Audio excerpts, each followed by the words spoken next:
Welcome to the Marshall Pruett podcast and our Week in IndyCar show for May 1st. Our guest today, the awesome, the super awesome 2013 Indy 500 winner, 2004 IndyCar Series champion, Tony Kanaan from Foyt Racing.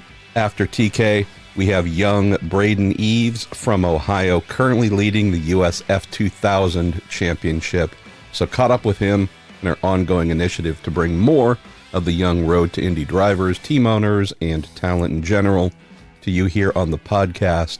As always, we start off with a couple bits of news, then we move into questions that you have for me, then our guests, and then we say farewell. Definitely want to say thank you to Cooper Tires and the Justice Brothers. Going into not only May here, where things get really busy on the IndyCar side with the Indy Grand Prix and the Indy 500, we're also now officially celebrating the 3rd anniversary of our little Marshall Pruett podcast, and I will let them announce what it is, but we have Cooper that has done something really cool for the 3rd anniversary. We're going to have some very unique giveaways for the month of May here in Indianapolis at Indianapolis Motor Speedway. So if you are at the track, we're planning on having 1 or 2 live shows. Come on out to those. You'll get some freebies, some really cool freebies, courtesy of Cooper Tires and Justice Brothers as well. Justice Brothers are doing something entirely different as a giveaway, so cannot wait for the month of May to properly kick off when motors are revving and tires are squealing at the speedway. Then we'll have some cool stuff to give away. Also, big thanks to our friends at Toronto Motorsports. They're doing all kinds of fun stuff too. They have something coming on May 25th, the day before the race. They're going to be doing a pop-up shop at the Indy Memorabilia Show, which is held in one of the pavilions right behind the pagoda. This is going to be full of Indy special content, definitely looking to the past with some great t-shirts, stickers, you name it. Also a little bit of current stuff as well. All of this done specifically for this one-day pop-up shop by TorontoMotorsports.com. Our dear friends that do all of our t-shirts for the show, the stickers, and just all kinds of great fun stuff. Stuff for our pal Robin Miller. I believe there's going to be a Robin Miller shirt too. Again, all special for this month of May. So hopefully we will see you there. Our pals at TorontoMotorsports.com doing great stuff along with the Justice Brothers and Cooper Tires with some cool freebies for you, listeners of the Week in IndyCar and the Marshall Pruett podcast. Sadly, said farewell to our friend Dean McNulty, one of Canada's premier motor racing reporters, similar in vein to a Robin Miller here, someone who has been around forever, covering the sport forever, really doing big things to not only make motor racing a big part of folks' lives and what they read during his time at the Toronto Sun newspaper, but just a big supporter of talent, someone who cared, definitely cared beyond just showing up, doing his job to report on an IndyCar race or whatever race he might be attending. Someone who really put his heart into what he did. And so, although I did not know Dean extremely well on a personal level, always looked forward to seeing him when I would go north of the border for the Toronto IndyCar race, or if he was down to cover the Indy 500. Just a good man, a very, very good man. And with his loss, I do fear, and no disrespect to any of the younger Canadian racing journalists trying to make a name for themselves, but there is no natural replacement for a Dean McNulty in terms of immediate stature. Obviously, Norris McDonald continues to work more on the independent side. Again, nothing wrong with that, but there's not that one person that everyone can think of who's going to be the main rider, the main face, the main voice for bringing motor racing to Canada as a whole. So in Dean's absence, definitely highlighting not only how important he was, but also how much we need for the next Dean of speed and more like him to follow, hopefully, to bring IndyCar, F1, NASCAR, you name it, to the masses in the Great White North.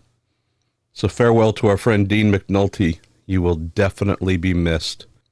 On Monday at Indy, we had a private Honda road course test getting ready for the Indy Grand Prix. I guess keeping in mind that Chevrolet has more or less owned that event the last many years, certainly not a bad thing for Honda to spend one of their private tests there, very close to the race itself. Being a private test, there were no lap times published that I saw, but looking at the info I received, we had Colton Herta, who was fastest. We had Scott Dixon, who was right behind him, a little over a tenth behind. Felix Rosenquist was third, less than a tenth behind Dixie. Jack Harvey was fourth, almost matching Rosenquist. Ryan Hunter-Reay was fifth. Marcus Ericsson was sixth. Alexander Rossi, about almost a half second off of Colton's fastest time, was seventh. Santino Ferrucci, fastest among the coin cars, was eighth, almost identical to Rossi. On a day where fairly blustery in the morning and cold, not a lot of teams turned a lot of laps. I mean, the most that I see is 97 by our man Sebastian Bourdais, but by and large, there were plenty who did 60 or less. Let's see, after Santino in eighth, we had Hinch. Yeah, boy, almost identical lap time there. So Rossi, Ferrucci, and Hinchcliffe all within hundredths of one another. Marco Andretti was 10th. Bourdais was 11th. Takuma Sato 12th. Graham Rahal 13th. And Zach Veach 14th and last among the 14 Hondas. Almost a full second off of Herta. I would say the one thing that stood out from the test in particular, owing to the speed we have seen from them all year long on road and street courses, was did not expect Rahal, Letterman, Lanigan Racing with Sato and Graham Rahal to be P12, P13 among the 14 cars testing. So a little bit of work to be done there. Would also say that among the Andretti camp was not expecting Hunter-Reay and Rossi to be P5 and P7 and Veach and P14. So none of this is end of the world type stuff. Sometimes you come out of a test like this and you say, great, I'm Colton Herta. We're the Harding-Steinbrenner team. We're super fast. Great. And then you have some other teams that go, boy, we were expecting a little bit more. And they head into the upcoming week and a half, which is all they have until we come back for the race itself, to go, all right, well, that direction didn't work. So let's cross these things off as viable options and shift our thinking to some other directions. We're going to try the moment practice begins Friday morning at the Speedway. So keeping that in mind, that's what we'll be looking for as we get ready for the Indy Grand Prix. Some of the teams, Honda teams at least, coming out of this test, we know they will be throwing a lot of different things at their cars to try and get some sort of front-running speed coming into frame before qualifying. All right, let's jump into the questions you sent in for me. I did mention with the rather odd timing, as a few of you called out, of the Porsche story last Friday and the very late posting of my contribution to the theme. I guess that would be Friday evening here in California. Pretty much you might have already been asleep if you're on the East Coast or further out. Yeah, interesting one there for sure. And as I mentioned on social media, I would take some time to get into a little bit of the backstory. I don't know if the how stories come together thing interests you, but every now and then we'll try and break a little bit of that down. So, and definitely have a couple folks too that kicked off with a few questions that I'll try and answer specifically, but I'll start off with a little bit of the backstory. So Adam Stern was the first person that I saw who cracked open the door on the Porsche, quote, rumor as an engine supplier for IndyCar, potential engine supplier for IndyCar. Been sitting on that for a while. I won't say exactly how long. I'll say more than a month, but that's fine. I saw Adam's thing. Actually, take that back. I saw something from IndyCar on NBC on Instagram, quoting what Adam had posted, I believe, on his social media feeds. I saw that at, I think, somewhere around 3 p.m. Pacific Friday. And I wish I could tell you that I was monitoring all these things and had some sort of active strategy on how to react. Wasn't the case at all. I was actually sitting in our Mazda CX-9.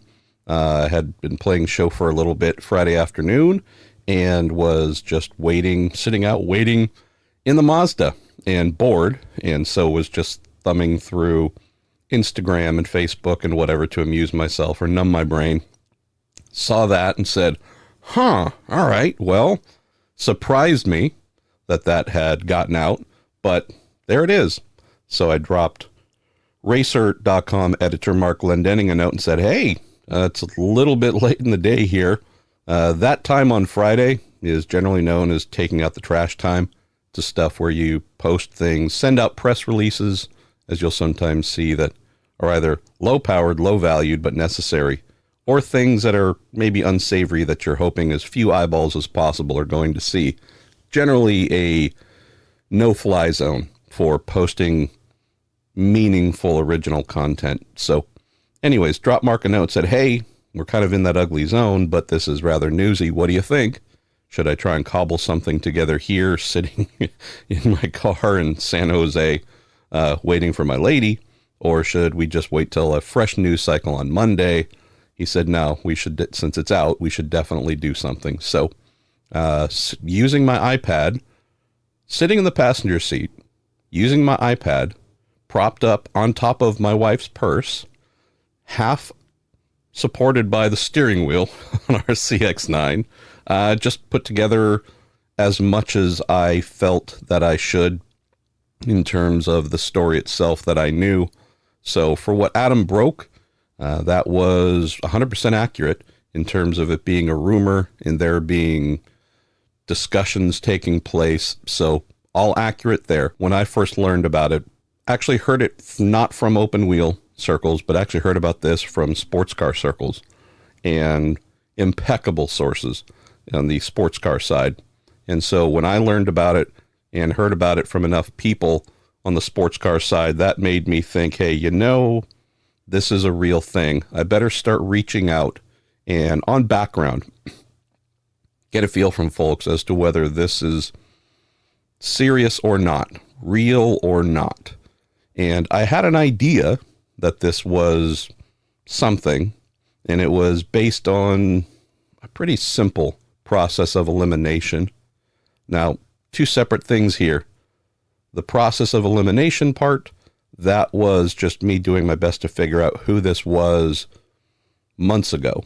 And that was after seeing IndyCar president Jay Fry standing out in front of the garages at Daytona ahead of the Rolex 24 at Daytona IMSA event, and just said to him, hey, great to see you here. I don't know if anyone told you, but you guys aren't racing this weekend. And he had a little chuckle and said, no, I've got a couple meetings lined up. That's all I really needed to know. And I asked, could you share who? And he politely declined, as he should, knowing that there'd be no reason for him to get on a plane and fly from Indianapolis to Daytona to talk with IMSA. That's something he could easily do over the phone, etc. Pretty easy to assume that the reason he was in Daytona was to speak with one or more hopefully interested auto manufacturers. And so just trying to think of all the manufacturers, of which IMSA has many, all the manufacturers that might be interested in doing something on the IndyCar engine front, worked down the list and crossed off many just based on conversations I've had with them over the years or more recently, or maybe even knowing about some of the sports car plans that they have that they're working on in the background that maybe have yet to be publicly confirmed, but things where on the surface you might say, aha, manufacturer X, they'd be perfect for an IndyCar engine. But knowing that in the background, they're actually working on a DPI, IMSA DPI for 2022 or some other program, cross them off the list. Very long process, short, Porsche was one of two that I identified as possibly being in some kind of, I don't know if interest is the word, but inquiry phase. What should we do? Their sports car program in IMSA, their factory GT program. I don't see that going away anytime soon, but there have been lingering questions about the viability of that GTLM class. So, like Ford, like a number of manufacturers, BMW, that compete in this really awesome factory GTLM class, we've been discussing and debating for months now, if this thing goes away and or collapses, what do these manufacturers do to remain in motorsport in North America? Porsche was one that I looked at and said, it's been a while, but there could be something here. So just put that in the back of my brain. And when I heard, following the Rolex 24, that, this could actually be a real thing. This could be one of the two manufacturers that Jay was meeting with. That's where this started to heat up a little bit. So moving past the month of January, when I did eventually hear that, yes, this certainly does sound like a thing, that's where it definitely became an active topic for me to start diving into, and then started getting confirmation from folks that, yes, meetings have taken place. There is real interest. There could be something pretty amazing here. So I'll fast forward this a bit, get to Long Beach, because I had to skip the round at Barber Motorsports Park, get to Long Beach, and having already updated and informed the racer team that, hey, this is an active thing behind the scenes we're tracking and hoping that we're going to have something that we can break at some point in time in the future. Spoke with a friend of mine, a German reporter, not Wolfgang, two questions, Monser, but sat down and had a good conversation with a friend of mine, a German reporter who is just high character, high class guy, someone that I knew I could ask if he had heard about this, knowing that he has very deep connections within Porsche. And he said no. I said, great. Well, that helps me to understand this is more of a North American inquiry than, say, a straight from Germany inquiry. Did mention that of the things he'd been tracking, working on, writing and whatnot, and had put in print, Porsche did have a very recent Formula One hybrid V6 engine that it developed, something that obviously they're not currently in Formula One, but was a evaluation program that they had gone through. There was a definite feeling internally that they spent a lot of money and came up with a lot of really good ideas that might go nowhere. Was there any way that they could borrow or draw from some of the knowledge gained with this small displacement V6 turbo hybrid, where they might be able to not race that specifically, that exact motor, but take what they learned and apply it somewhere? Obvious place would be IndyCar in the near future. Also mentioned and reiterated something that I've been saying more of. I'm going to write a commentary about it here shortly, which is Porsche's mandate that, hey, if we're going to do something brand new, start from scratch in motor racing, it's most likely going to involve a hybrid. And in this instance, my friend said, yes, this is a very real thing for them. It's going to need to have some sort of hybrid power. I said, so this could be a bit of a stumbling point. Another thing that I'd heard, and I still haven't pinned this part down, I don't know if it's really that important, but I know the results of it now, but had been hearing coming into April that there was going to be some sort of meeting among Porsche leadership. And I don't know if the meeting was specific to deciding on IndyCar or if it was one of 50 topics that they were making decisions on. Automotive-wise, promotions, marketing, who knows? Could have been a full plate of significant decision-making being done. But I'd heard that somewhere around Long Beach, before, during, after, there's going to be some sort of final direction taken on IndyCar. Yes or no? Gonna find out. Didn't hear anything about it before. Didn't hear anything in terms of conclusions during. And coming out of Long Beach, This is when I was hoping, placed a couple of inquiries here or there behind the scenes, say, hey, you heard anything? You heard anything? More or less crickets there. And then, honestly, when I saw the news break on Friday, said, all right, well, let me ask again, push a little bit harder, since I'm sure some folks who would have been involved with this, maybe even on the Porsche side, have probably seen this news get mentioned as conversations having taken place, could be a future engine supplier. And so in reaching out to a variety of people, got back some very, very firm, unequivocal, it ain't happening, period. Also got, but we also know that at times our friends in Germany and or whichever portion of the Porsche global automotive structure, could be North America, could change their mind. So a little bit of an interesting thing. Nope, not happening at all, but check back tomorrow because who knows what might happen decision-making wise. But the real takeaway was, no, this is not going forward. The hybrid aspect as well was brought back as a bit of a limitation, one that did not make it an easy fit because no addition of a small, some sort of even just token electric hybrid assistance has been mentioned as a new portion of IndyCar's upcoming 2021 through 2026 engine rules. We'll round this off with a couple of other things that I've heard. Heard rumor, strong rumor, that there was enough interest, the expression of interest to IndyCar in however many meetings that were held was strong enough that there was immensely high optimism that this was going to go forward. I've heard rumor, unsubstantiated. I've asked, and the series wouldn't answer. Honestly, nor would I expect them to. I've heard a rumor that there might have been a willingness to move the launch of the new engine formula back by 1 year to accommodate Porsche, which, for reasons unknown, apparently with their potential motorsport strategy, things that they're planning to either commission or ramp down, 2022 might have been identified as the perfect year to go forward with an IndyCar engine supply if that were to happen.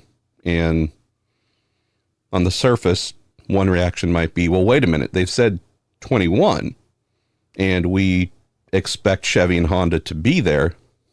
Wouldn't this be showing favoritism by pushing the whole thing back to bring in a third and a new manufacturer? I guess one could take it that way. I would look at things the exact opposite.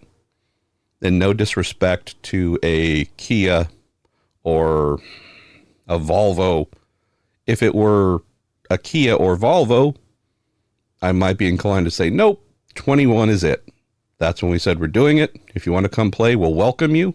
But everyone else is starting to play in 2021 with these new 2.4 liter, 200 cc larger, 2.4 liter twin turbo V6s. For a brand like Porsche, not only with massive history, but equally massive finances and a media and marketing machine, advertising machine that is, it's a monster, a raging monster.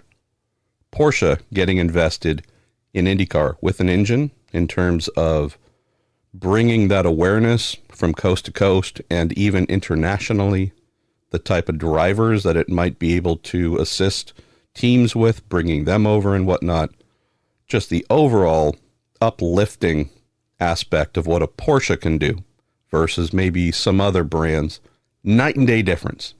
And so if any of this is accurate about possibly being willing to push back a year in order to get Porsche, I'd make that call every single time, knowing how big and important and how many fans would come along with Porsche to follow this.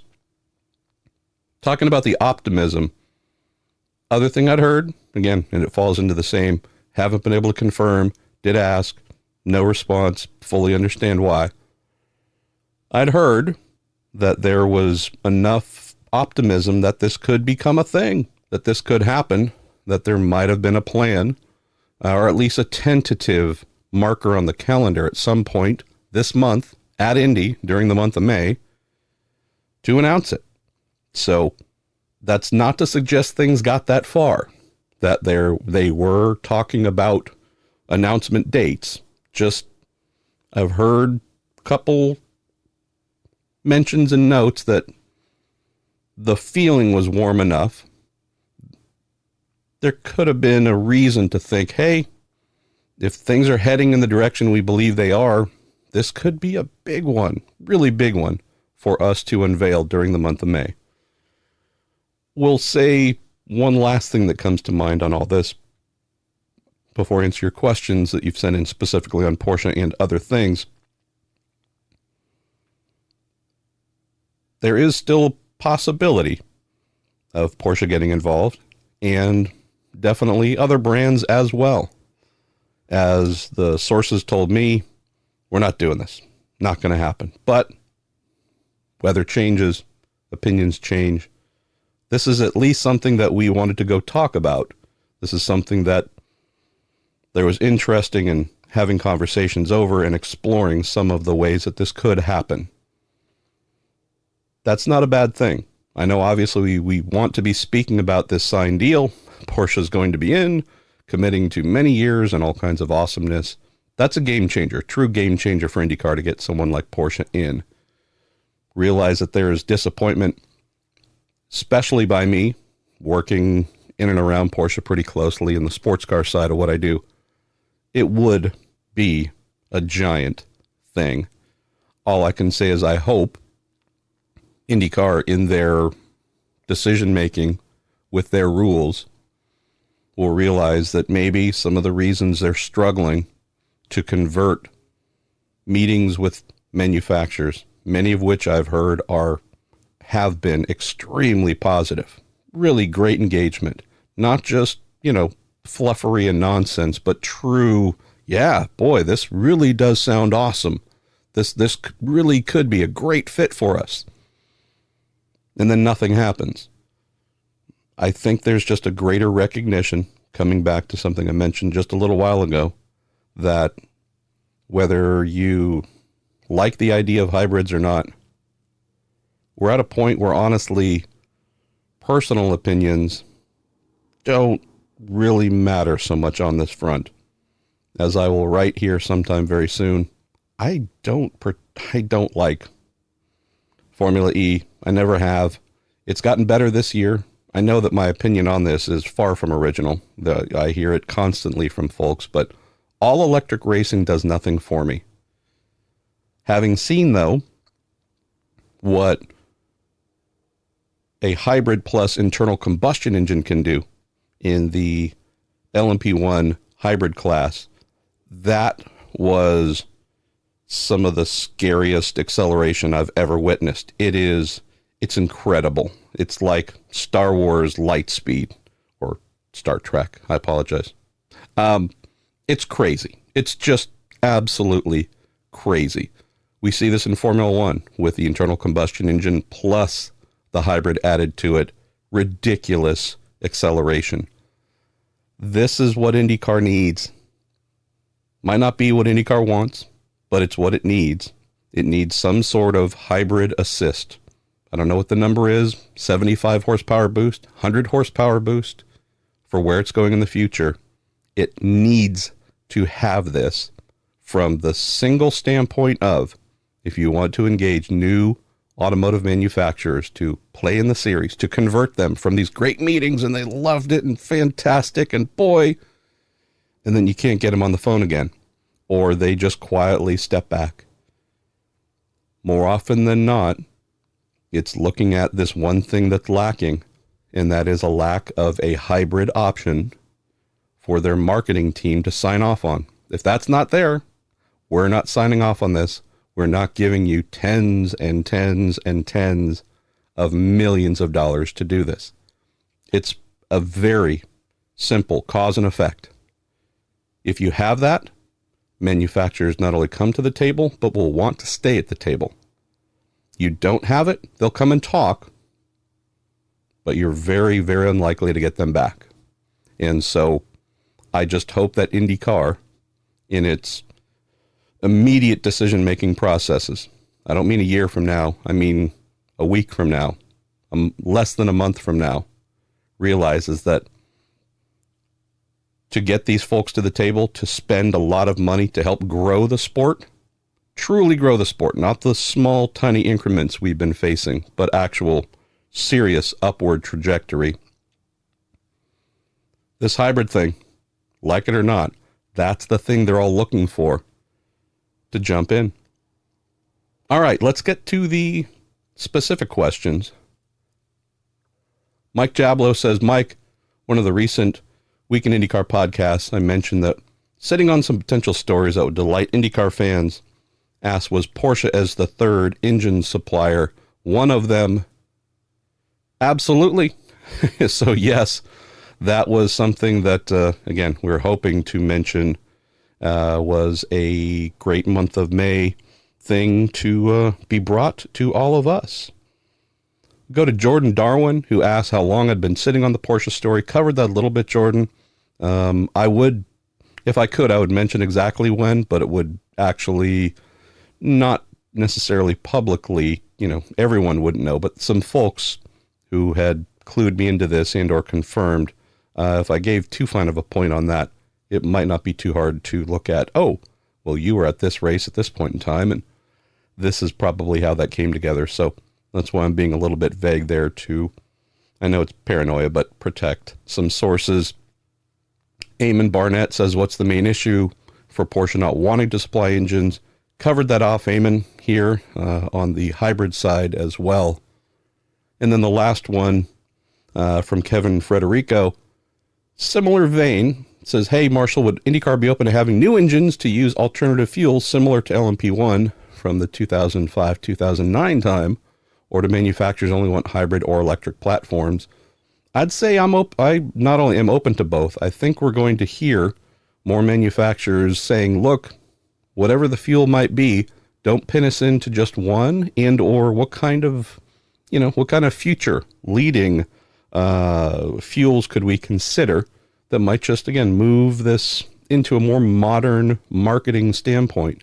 We're just looking to give manufacturers things that they can put in front of their marketing departments, their R&D departments, and have them say, yes, this not only makes sense, but connects with what we're currently working on, the stuff we want to work on. Give us a reason to be there. But if you're going to paint us into same old, it's going to be hard to get money out of folks, knowing that the automotive industry is in the midst of a vast shift away from anything we might consider to be same old. All right, now it's time to move into the rest of the questions you have for me, starting with Andrew C. Marshall, I've always wondered about the specialized work that goes into maximizing a car's aero efficiency for Indianapolis. We hear about the hundreds or thousands of hours that go into, quote, aero fit and other such terms, but for the layperson who studied music instead of mechanical engineering, what does that actually mean? Awesome question, Andrew. Number one mindset I would say to apply to the Indy 500 is it is an aerodynamic exercise first and foremost. Definitely in the past many decades. Motors, very important. Tires, very important. All kinds of things, very important. But knowing that so many aspects of the sport have become equalized. Chevy and Honda are making similar power. Everyone's on the same Firestones. Really how one is able to cut through the air as cleanly as possible. That's going to be a big differentiator. And especially when we have everybody using the same 2018 Universal Aero Kit going around that 2.5 mile facility at 200 plus miles an hour. So it's the tiniest little differences that will make one car carve through the air a few tenths of a mile an hour faster. I've heard general, and keep in mind, it's been 19 years since I worked on an Indy car. But in this very modern era, still hear that a proper body fit, someone that is a team that has really gone to extreme lengths to get everything perfect, it can be worth up to 1 mile per hour. And that is, again, that's a ton. That's a race winning difference if you have one car that is just absolutely maximized for its aero fit and one that isn't. So what is it? Well, drawing from the same chassis, the DW12, with the same bodywork, same aero kit, everything fitted to it. You can think of this like any form of construction when you are trying to join seams and make things flow and be absolutely perfectly aligned, or allowing those little tolerances where it's super close, but maybe not perfect. So, if you watch one of the 427,000 different car customizing, rebuild, restoration, garage, whatever type shows on a variety of channels, there usually comes a point towards the end of the show when the car's been worked up, built, tuned, whatever you name it. They've done all the work to it. It goes into bodywork and paint, comes back out, and the one thing that they usually work on at the very end is the body fit and getting the door to line up perfectly and have an equal distance between the seam at the top of the door and the body and the bottom and the hood and all those little things. So I'm hoping most of you have seen that play out in some form of, we got to get this thing ready for the show and we got 24 hours and people screaming and yelling. But hopefully you've seen that. This is the same thing, just in racing form. And the big difference is where on those shows, the trunk, they're looking for a narrow 1/4 inch seam between the trunk closing and the 1/4 inch gap, equal, uniform all the way around, top, bottom, and sides to the body. Here, you are looking for 0 inch. You are looking for no gap whatsoever. And that's not always possible, but for the most part, that's just the mindset here, Andrew, I would say to take, so that when folks are fitting a side pod, fitting an engine cover, they are mounting wings to a nose, rear wing to the pillars and such, everyone is looking at those interactions. Everything where joints and seams and connective points happen. Are there gaps? Is anything skewed a little bit? Sometimes, again, if we talk about these rebuild and restoration shows, you might have one corner that is off a little bit. And is it just a case of being able to realign it? Or do they have to actually pound on and work on the body itself to bring the body closer to that panel? Some of the things that teams are looking to do here as well, just in carbon fiber, and to, again, almost down to 0 type gap. So can you use some body filler? Can you use a variety of, not many, but a variety of things to fill in some of these seams and gaps? That's what a lot of folks are trying to do. Can't take, say, a side pod that as it came out of the mold might have been a little short here or trimmed a little bit too much there before, by whomever was finishing it up before it was sent out. You can't necessarily just start adding a bunch of material to things. It's a generally accepted practice, though, that in order to create a smooth and seamless body, that if you need to fill a little bit here or there, whether it's on the bodywork going onto the car or the kind of the main bodywork that stays affixed and doesn't come off readily or super easily, add a little bit there. It's all about removing gaps. It's all about things being as smooth as they can be, Andrew, top side and bottom side. In the end of day video that Sebastian Bourdais and I did during the Indy Open test, he mentioned about tape and how, beneath the car in particular, there's all sorts of little places where tape is used to smooth over some seams. You'll see something else that teams do. Hopefully you can observe this during one of the broadcasts during practice. where you'll see teams taking little round pieces that were cut, little super thin pieces of vinyl tape, usually matches the body color, and they'll put that over the little holes, say, that are drilled for the front wing gurney flaps. Well, maybe they're going to run without the gurneys. Well, rather than leave those little tiny holes that are drilled in the wing that aren't being filled with bolts, they'll cover those over, both top and bottom, with these little matching color vinyl dots, just to smooth that over, reduce that little tiny bit of drag. So that's the AeroFit. There are specialists. There's some specialists in Indy, Andrew, that do this as a service. Teams can hire them, and they just labor away to perfect all of these things. Most teams that I know of, though, do it themselves and take great pride in it. So that's why when we hear about cars for the 500, most teams that have the financial horsepower will have a dedicated speedway car. It does not get used at St. Petersburg or elsewhere. It sits and gets worked on, rubbed on, loved on throughout the off season and leading up to the Indy 500. And that's the perfect car they hope to use throughout the month and definitely going into the race. Also, the knock-on effect, as you would expect, sometimes when those cars get crashed, well, they can certainly get the car back out, but will it be perfect aerodynamically? That's often where you will see, hey, that person did a round number average 225 lap with the perfect body fit car, and they came back the next morning and they were running 224 or something like that. Why? Well, it's not because the car got slower, because they made something different on the mechanical front so much. Can be the difference between a proper body fit and one that isn't quite there. So, great question. Surprising how big of an impact this has on competitiveness at the Indy 500. Go to Ben Cohen next. Ben says, MP, could you break down what different practice days at Indy throughout the month could be used to focus on for teams?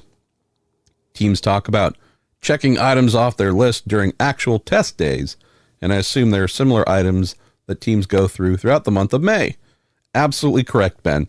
So looking at how the structure is laid out, we're going to go into the Indy Grand Prix. We have Friday practice, qualifying, and then Saturday the 11th, there is the race. Then take Sunday and Monday off and return for the very first practice session Tuesday morning, 11 till 6, I believe. So Tuesday, Wednesday, and Thursday will be dedicated, by and large, almost exclusively to working on race setups. That's just traditional. We will have some teams that start to work on qualifying setups a little bit, something that will be faster, maybe a little bit more ragged, something that a driver can hold on to for 4, 5, 6 laps. Again, qualifying is 4 laps, but hold on to 4, 5, 6 laps at most. But definitely maximize the car, get the most out of the tires, everything, and effectively have a complete vehicle that can do that, but then it's done. You do not want to keep driving that because it'd be too risky, throw it in the wall. But for the most part, it's kind of surprising, really, to think about just the changes, Ben, in time allowed and time allotment at the 500, just going back to when I was there for working with teams and such, where you would have weeks.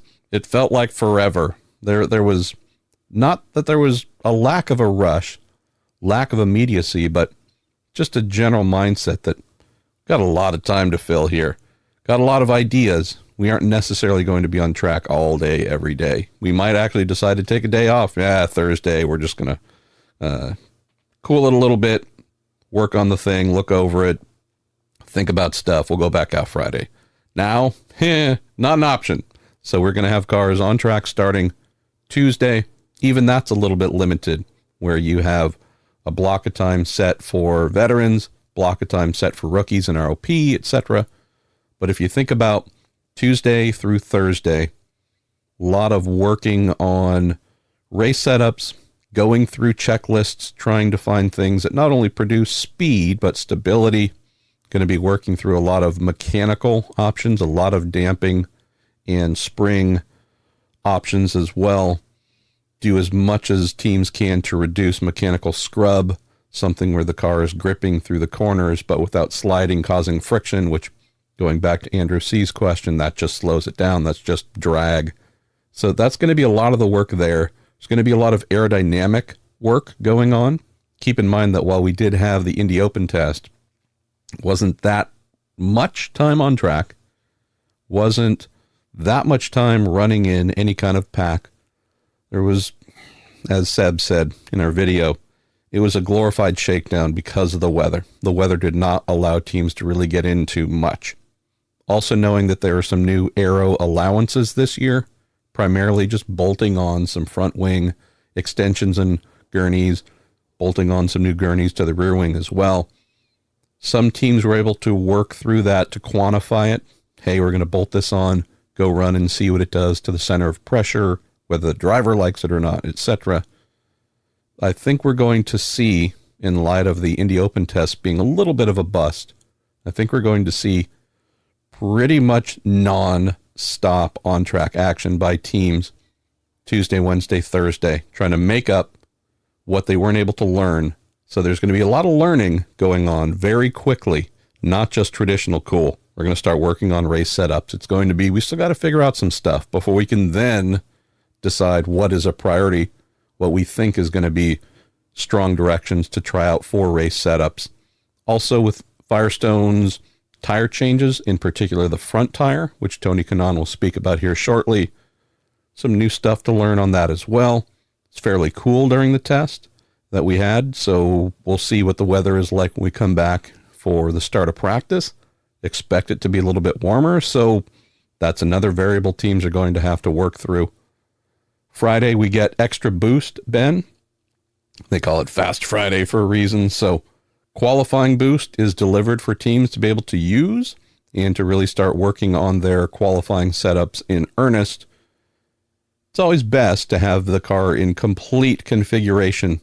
It would be run in qualifying. So it'd be great if that qualifying boost was available the whole week. Doesn't mean, though, that teams cannot start working on that a little bit early if they wanted to. And some will. It's not a bad thing. It's not a bad idea.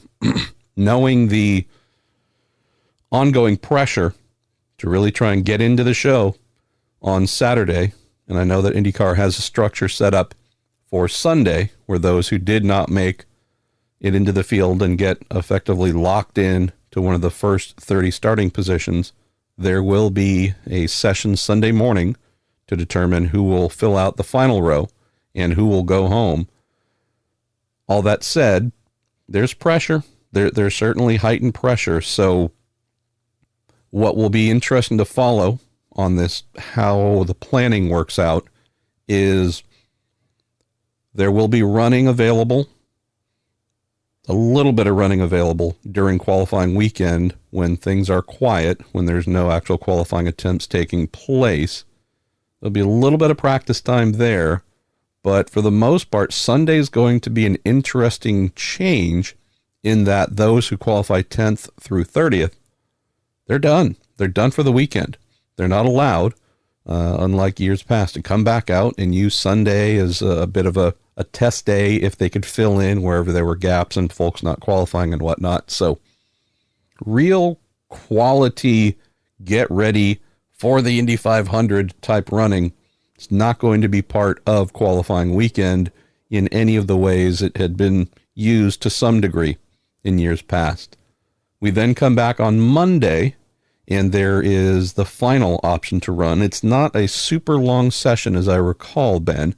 So it's kind of one more shot to get in free range, non-race mode, at least on pit lane type running.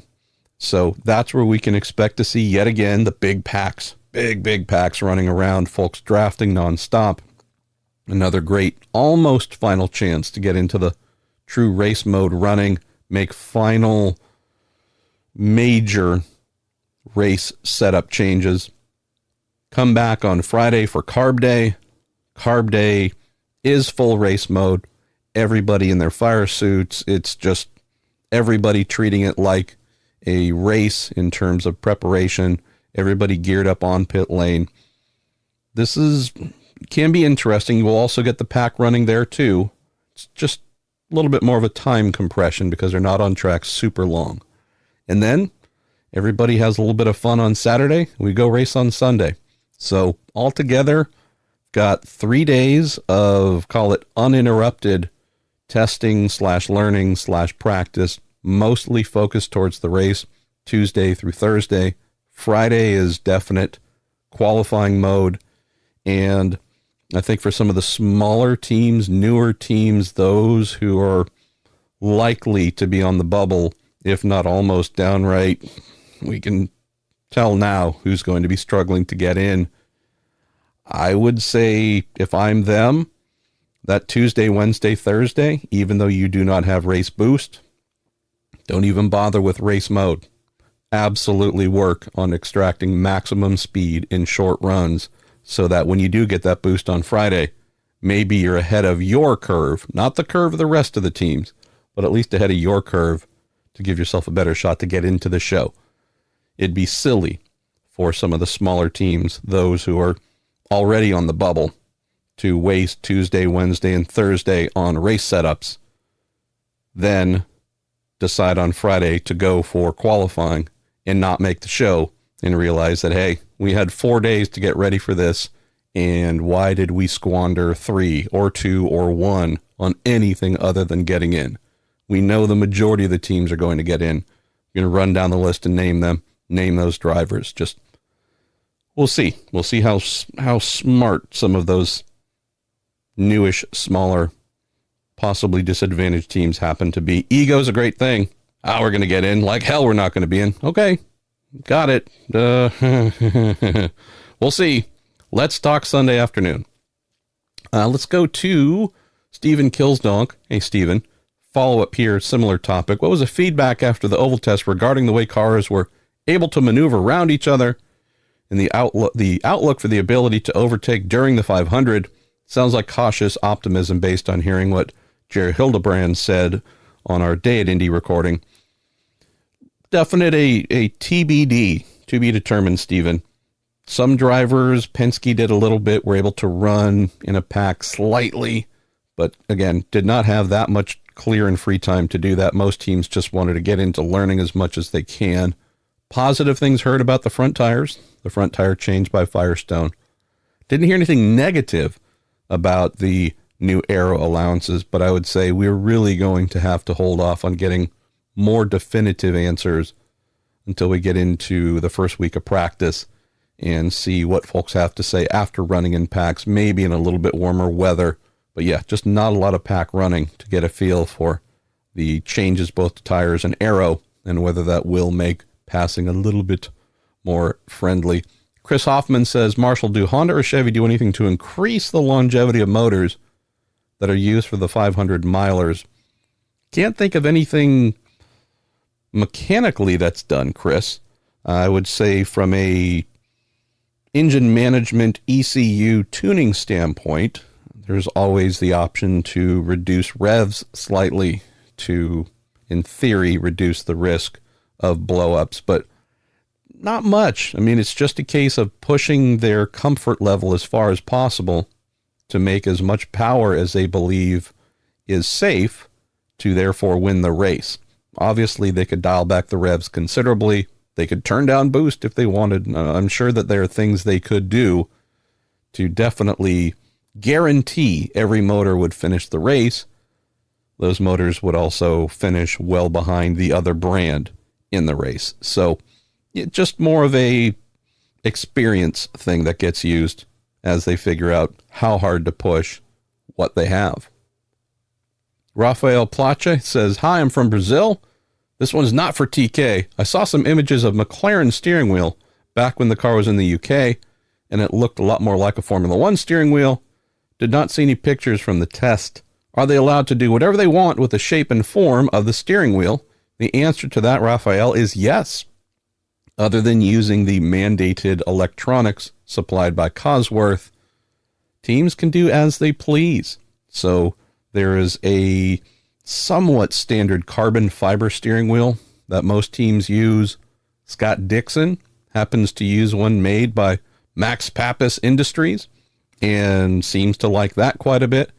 McLaren could indeed make their own steering wheel, as long as it had all of the electronics and buttons and whatnot that everyone else has. It's wide open. And we'll admit, Raphael, someone asked about this before the test, and because I'm not always super smart in the brain when it comes to memory, I forgot to take a look. And I actually was in or around their pits for almost an hour, so I feel kind of dumb, but I'll take a look as soon as I can, and hopefully take a steering wheel photo and answer that question.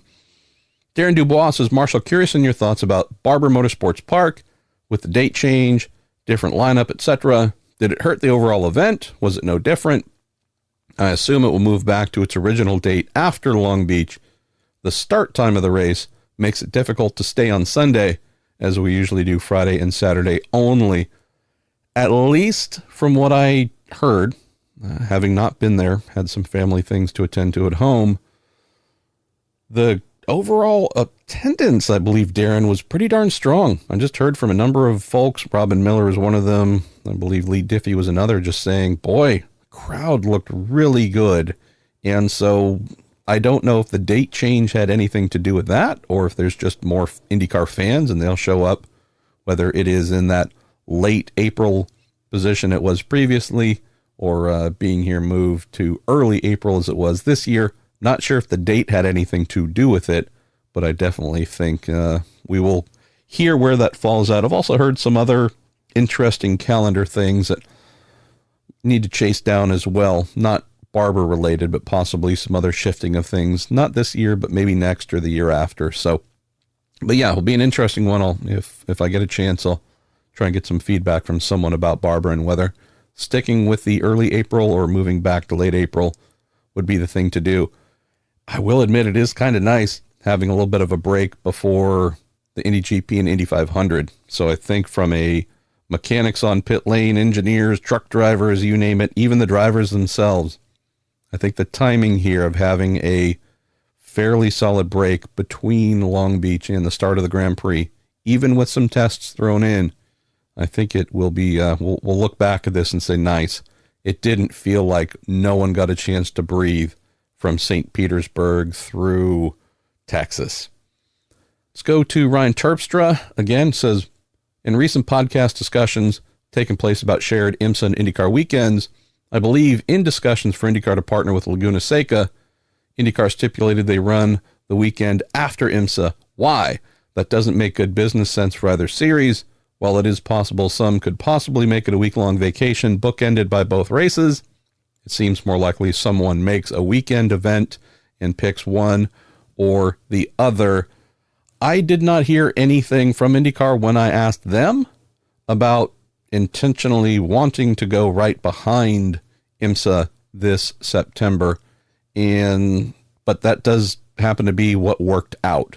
So I believe going forward, once we're done with this inaugural return, I believe when we come back for 2020, Ryan, there will be a gap for sure, instead of back-to-back between IMSA and IndyCar.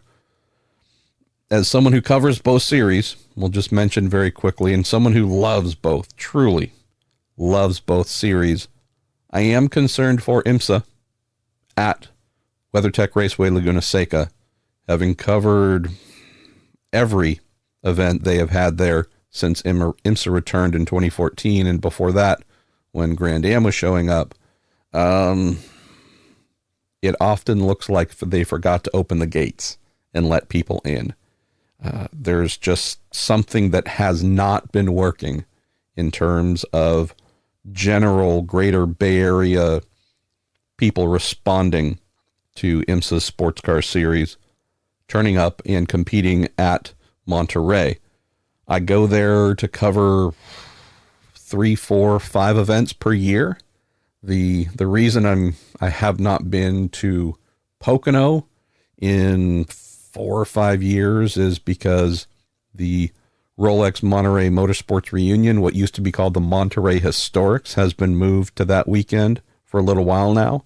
And knowing that that is a very important event for Racer, and knowing that our man Robin Miller will be in Pocono, doubling up is not needed. Going to Monterey for that event, huge. Lots and lots and lots of people. We had Porsche's Rennsport reunion last year.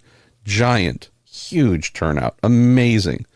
I've headed there for World Challenge, the Intercontinental 8-hour SRO sports car endurance event.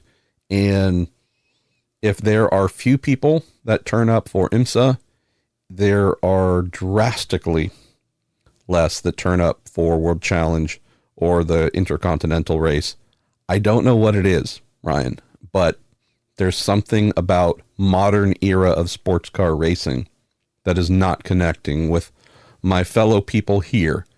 I can tell you, though, I think that IndyCar coming back will, not talking crazy crowds, not talking about the grandstands being packed on the front straight as they were back in the day, but I think IndyCar is something that is going to have a comparatively strong response. And if that is the case, that's the thing that I fear for IMSA. Since IMSA has really been the biggest major modern road racing property to show up, having the even bigger one in IndyCar come and play, I think that could be the thing that eventually knocks IMSA off the calendar. Because if nobody's turning up for that, and or fans who like racing, and IMSA's been the biggest thing to go and see, at least again, modern stars and cars, if those folks are now saying, wait a minute, I get to go see even faster cars with bigger stars and et cetera, yeah, that's my concern here. So less about IndyCar and how this might affect them, more the opposite. So we'll see what happens.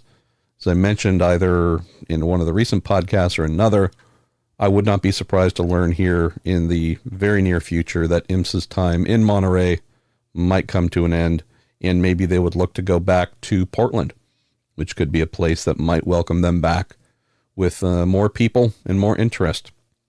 Let's go to Daniel Kincaid, who says, MP, any chance you could run over the driver engineering pairings for the one-offs coming up at Indy, as well, a list of who does and doesn't have a spare car? I'm sure Penske has a spare for each driver, but as far as a team like maybe RLL, do they only have one spare for all three of them?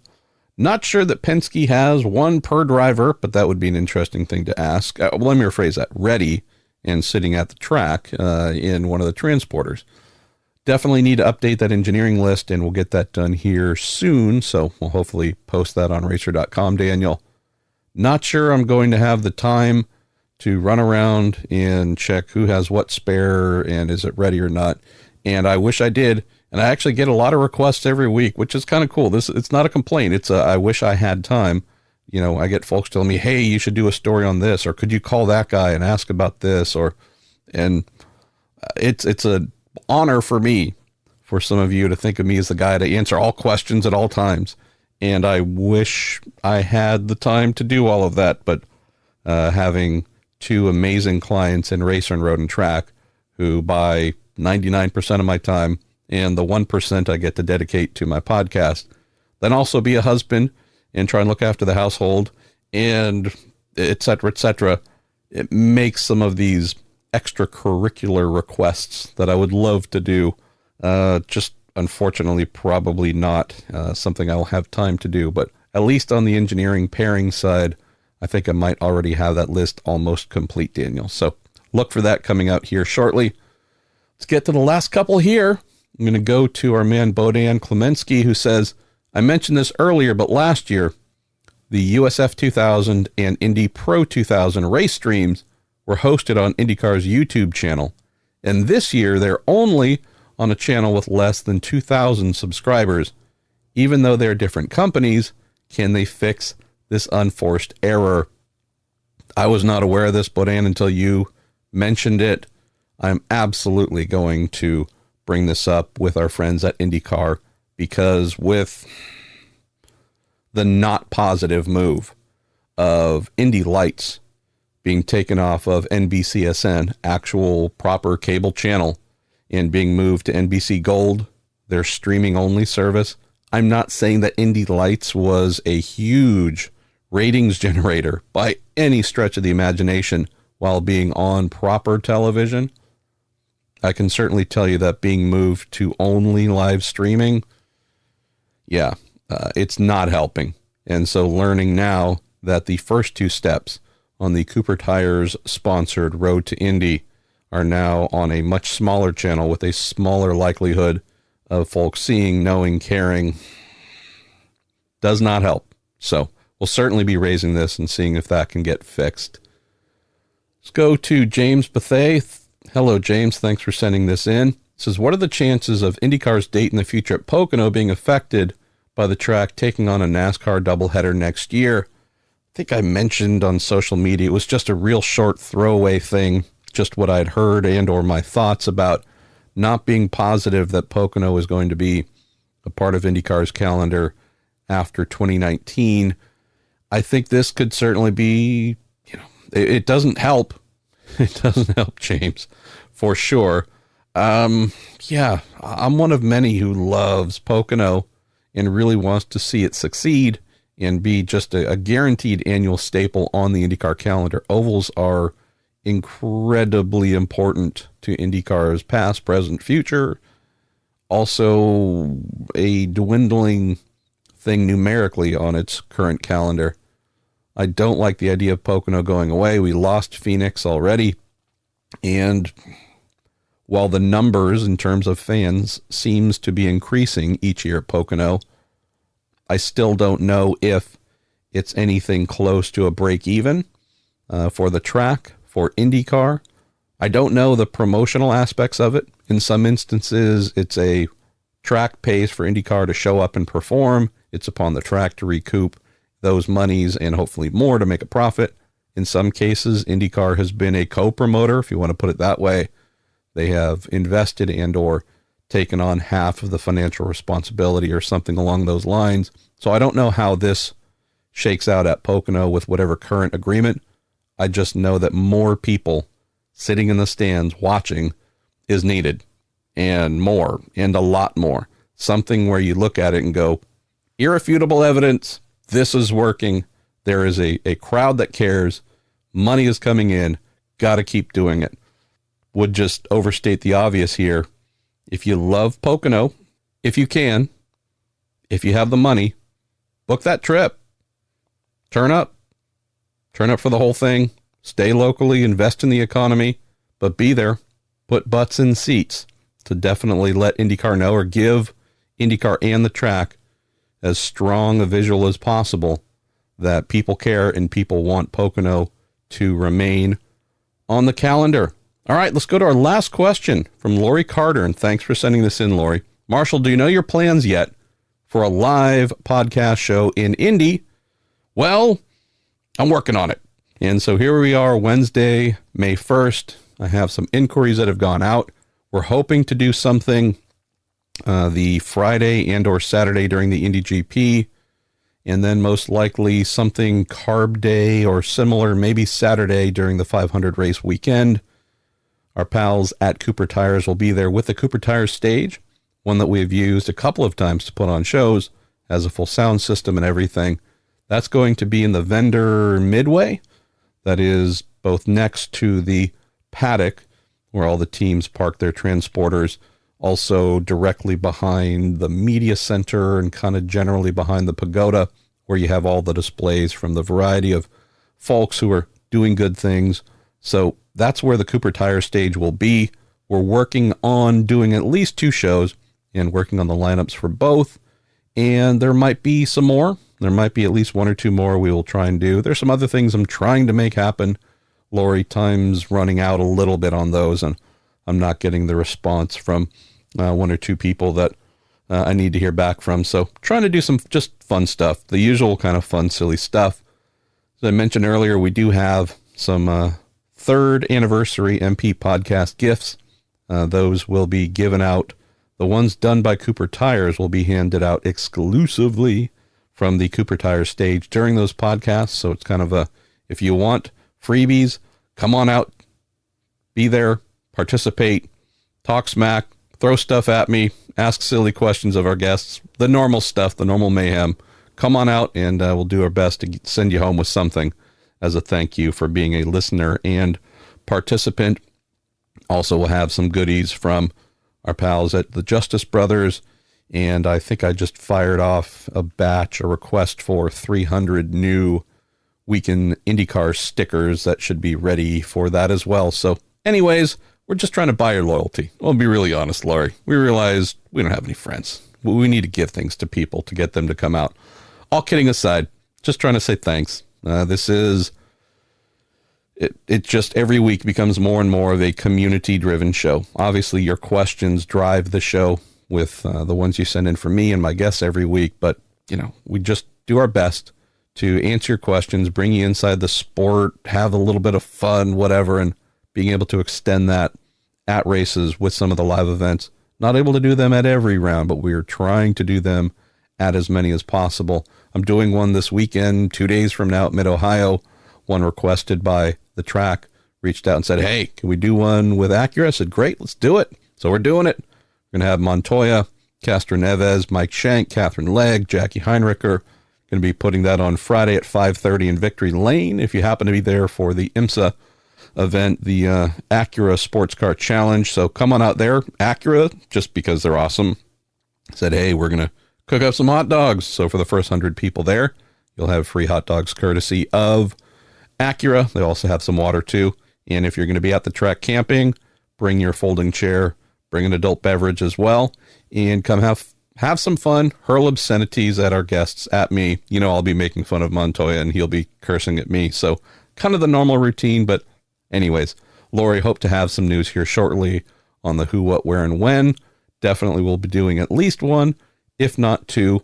And then we do have the Indy Memorabilia Show starting Saturday morning at 8 on the 25th, right behind the Pagoda with our friends at TorontoMotorsports.com doing their pop-up shop. I'm going to be there both as a fool, spending lots of money on things because it's my Christmas, and also at the little pop-up booth they're going to have inside there. I believe our man Robin Miller might be there as well, and so we'll be there. I don't know what we're going to be doing, but we'll be there with our pals, Derek Koska and Roger Warwick in the TorontoMotorsports.com pop-up shop, signing things, posing for photos, filling out loan applications, washing cars. I don't know. We're just going to do whatever we're asked to do. So I hope to see you there as well. All right, let's get going with our man, Tony Kanaan, here on the Marshall Pruett Podcast, our Week in IndyCar series, brought to you by Cooper Tires and the Justice Brothers. Tony Kanaan, it is always an awesome day when we have you on the Week in IndyCar. How are you doing, my friend? Good, man. Nice to be back on the podcast. Well, knowing that you do one as well with our boy Joseph Newgarden here, I believe, with Big Machine Vodka as well. We're just, it's a steady thing of trying to talk with IndyCar fans. So here today, May 1st, a day that it seems surreal that it's been 25 years since the great Ayrton Senna was lost. And it's a kind of a mixed feeling, right? Because May is such a great month for us, right? It's the Indy 500 month, and you get excited for May, and then obviously you start the first day with a tragedy like this that obviously affect a lot of people's lives and careers, and myself too. So yeah, it's been too long. I know. Well, you told great story, I think last year, especially on the live podcast that we did at Road America about Ayrton helping you when you were in the Formula Opel Lotus series and such, and the great stuff he told to the team owner there. So we got a couple questions here on Ayrton, and then we'll move on to the regular IndyCar questions. First one comes in from Mike Hogg, who says, Tony, what was the number one piece of advice or help that Senna gave you? I don't think I had, like, the talks that I had with him, it was never like one single advice. And I think not directly like speaking to him about stuff. It was more of what he did in racing that actually was the advice for me, like the inspiration, But I mean, for me, it was like to never give up, because he was always, he was so good at what he did. And he brought such a joy to my country at the time, and not just to the world, but I think it's to never give up, really. That was probably the best advice, Henri Fawn asks, knowing that you were kind enough to share that Formula Opel Lotus story last year. If there are any other interesting personal stories you might be able to share looking back on this 25-year anniversary. Yeah, the go-kart race that we did on his farm. That sounds like fun.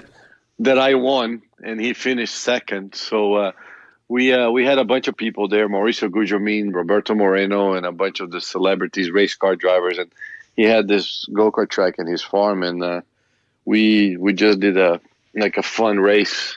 It was obviously kind of like official. We had podiums and everything, but we qualified. I qualified on the pole. He qualified second, and then the time we were going to start the race, he actually inverted the grid. So him and I started that last, and we came through the field. Oh, wow. It was like 23 go-karts, and I won the race. So that was 1990, I would say. So that's how actually I first met Ayrton. And then later on in 93, he helped me in Europe. But then, I have a picture, obviously, on the podium. I'm first and Ayrton second, which is, I don't think a lot of people have that picture. You showed that photo to me, I don't know, 10, 12 years ago, and I still laugh when I think about it because it's, again, like you said, I have photos of things I've done that I'm proud of. They're never, ever going to match this one of little Tony Kanaan. But, Marshall, I don't really like to keep capitalizing on that because it was such a special moment for me that is not. And then, in the podium, he goes, dude, you're better than me. I'm like, oh, come on. So to hear that from your hero, and I was 16 at the time, it's something that it's crazy, so that is probably one of the best memories I can share with the fans. Henri also asked if I had any stories to share about Senna, and I just put up a podcast with my friend. You might remember Terry Griffin, the photographer who covered Formula One and shot Senna forever. So I put up, that's about 90 minutes. Hopefully those who are listening will listen to Terry's great stories. But I never got to meet Senna, but he was my, where he was your hero. There was a little kid in California who just looked at him the same way. So never met him, never got to see him race. But the one thing I did do, Henri, was the moment I was able to get cable, I actually started working a second job in high school just to have enough money to pay for cable, starting in the mid-'80s or so. And it was specifically to be able to get ESPN and Formula One. And so once we were able to get that, and I was actually paying for cable for the whole household because my parents were like, why the hell would we want that? I'd get up at whatever crazy hour to watch Formula One races live, specifically to watch Senna. So that was just my kind of rabid fandom back then. And the one thing I have, and I still need to do a bit of a modern VHS tape to digital conversion, is I have the entire, every ESPN broadcast of the 1988 Formula One season, Senna's first championship. Wow, and cool. I need to get all that onto digital so I can pass that along to you and some others, TK, who I'm sure would just enjoy having every complete race from that season. So thanks for sending that question in, Henri. All right, let's move to a couple of questions that are similar on the theme of folks wanting to see you and your teammate, Matthias Leist, really start to give the bigger teams more headaches. One's from Matthias Longo, another one's from Ryan Terpstra, and I'll use Ryan's between the two. This quote, Tony, it's one of your all-time best of, I'm not Scott Dixon, but I'm not 2 seconds slower than Scott. Ryan says, that was a great quote. He asks, what are the prospects for that gap to shrink before the end of the season? Yeah, I mean, it's a tough question, Marshall. I wish I would have the answer because we could be putting in place. I think, over the years, the series has gotten a lot more competitive. And I'm kind of surprised how much we struggle in the beginning of this year, because last year at this point, actually, we were at the place we wanted it to be, in the top 10, top 8 every race. So looks like we made some changes over the winter as far as, setup wise and choosing dampers and stuff that they're not. The only way to find out was when we went to the track, because we don't have a lot of testing. And so it put us behind.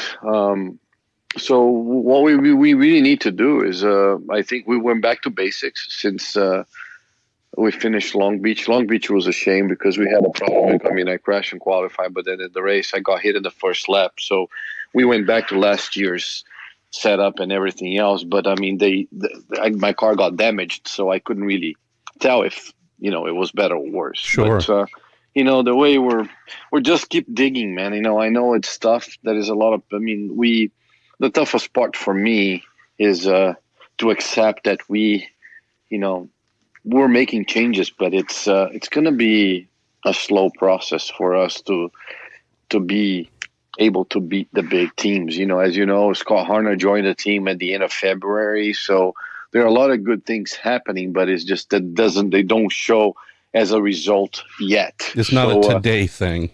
No, and there's a lot more things involved. When you try to explain to a fan, what can we do to change it? And then there's always the smart people that say, he's done, he's old, blah blah blah. But it's tough. So we're building the team, and that's not an excuse. That's not a trying to make it a poor explanation. It's just really the facts and the reality. And what people don't understand also, it's like you run top 10 last year, then you go and you have Schmidt adds a car for Harvey, which is another car. Andretti adds another car. And then so all of a sudden you're not 10th anymore because those guys are in the top 10 all the time. Then Rahal gets, step up their games as a team. So all of a sudden you're like 15th, 16th, so, and that's what people, if teams that have a lot more resources than we do, I mean, we're working on it. I mean, AJ and Larry are investing a lot more money into the team and into the personnel. We're trying to hire more people. We're trying to hire better people. I mean, we don't even have enough people right now. It's not that we don't have good people working for us. I'm used to walking to an engineering room that we had about 9-10 engineers at Ganassi. Now we have 2, and 10 heads think a lot more than 2. And the 2 you have are very good. But to your point, and this is one of the things I try and share with fans as well, I often think of the difference between a Team Penske, say, an AJ Foyt Racing, where they're at today, like, say, building a house. If you look at the Penske side, they have 20 master builders. They have every specialist needed to do every single thing, wiring and baseboards and this and that. Everyone is working at a high rate of speed with complete expertise in all of the small individual areas that combine to make a house. You move over to a Foyt team, does not have as many of those people. The house will get built, but that Penske one's going to be standing much sooner. The Foyt one is going to go up months later, maybe a year later. So in that race to get it done first, it's not a lack of talent. It's not a lack of effort. Everyone's working really hard. Just if you don't have as many of those people in the specific areas needed to get that project done first, that's why you have one team that's usually running up front and the other one that's behind trying to catch up. Correct. So, I mean, that's the best explanation I can give to the fans. I do believe, we do have a strong car for the 500. That is something that we prepared ourselves quite a bit. So hopefully, as everybody knows, I mean, if you win this race, it doesn't matter what you do the rest of the year. So hopefully we're trying to, we're talking to ABC as far as sponsorship to try to help us out a little more, and a couple of other sponsors as far as budget to try to be able to invest more in the team. And I have myself and Larry, a personal interest in helping the team. I even told Larry, I said, look, if whatever we need, if I even need to take a pay cut next year because we need to hire these people, I don't mind. I'm all in. There is no secret that I said once I signed with him, that's where I'm going to stay until I decided that I'm not driving, or AJ and I decided this is it. So we're making a lot of changes, but are we going to see big changes this year? I can't answer that. I think we're going to get better, but I think we're looking ahead into a 3-year plan and through a 4 or 5 year plan as a team, and hopefully that's how we're going to be able to bring the team to the next level. And I'll say a couple additional things here just because Tony is modest. You driving and finishing, I don't know, 15th at I'm just making up numbers, 15th here or 13th there. You did not drive any less with any less intensity or effort than the days where you've won races. Often when you are in the midfield, talk to most drivers and they'll get out and tell you that's harder than any of the wins or podiums that I've had. So it's certainly not a case of a lack of effort on your part. The other thing that you mentioned in Scott Harner, knowing the reputation that he has, he is a nation builder. He's an absolute nation builder as a person. And I've mentioned this before in the podcast, but his influence won't be felt right now. But as we start to get towards the end of the season, mechanics, engineers, damper people, you name it, are thinking, maybe it's time for a change. Scott's the kind of guy, now that he's at Foyt, where for folks who might not have considered the team before, they're going to want to go talk to Scott and work for him because that's the kind of guy that he is. No, and for sure. And then, the comment that, the question was, I'm not Scott Dixon, but I'm not 2 seconds slower than him. It was one of the comments that I made to show the guys that, like, look, guys, I had a guy as a teammate, and I know that he's better than me. And he's actually probably better than everybody that I've known. But it's not 2 seconds. So basically, that we have a bigger. My comment was about we have a bigger problem than just me. Probably not. If we ever think I'm not in my game, but being not in my game 2 seconds slower, that's almost impossible. I mean, I have to be missing an arm or a leg to be that slow. I'm glad you didn't say nose. All right, let's move on to some other great questions we have. Our pal Jordan Darwin, thanks Jordan for sending in something every week, says, Tony, what's your favorite helmet in your impressive collection of driver lids? Man, I have a Senna helmet, so that's easy. Easy and quick question to answer. Jeez, I hate you even more, Tony Kanaan. Couple of interesting questions here. I hadn't really thought about this before. John Hankins and Dennis Zosek are similar things. Dennis, first of all, said, one of the coolest things my late father and I ever experienced was your Indy win in 2013. We were both left in tears. I'd love to see you win another.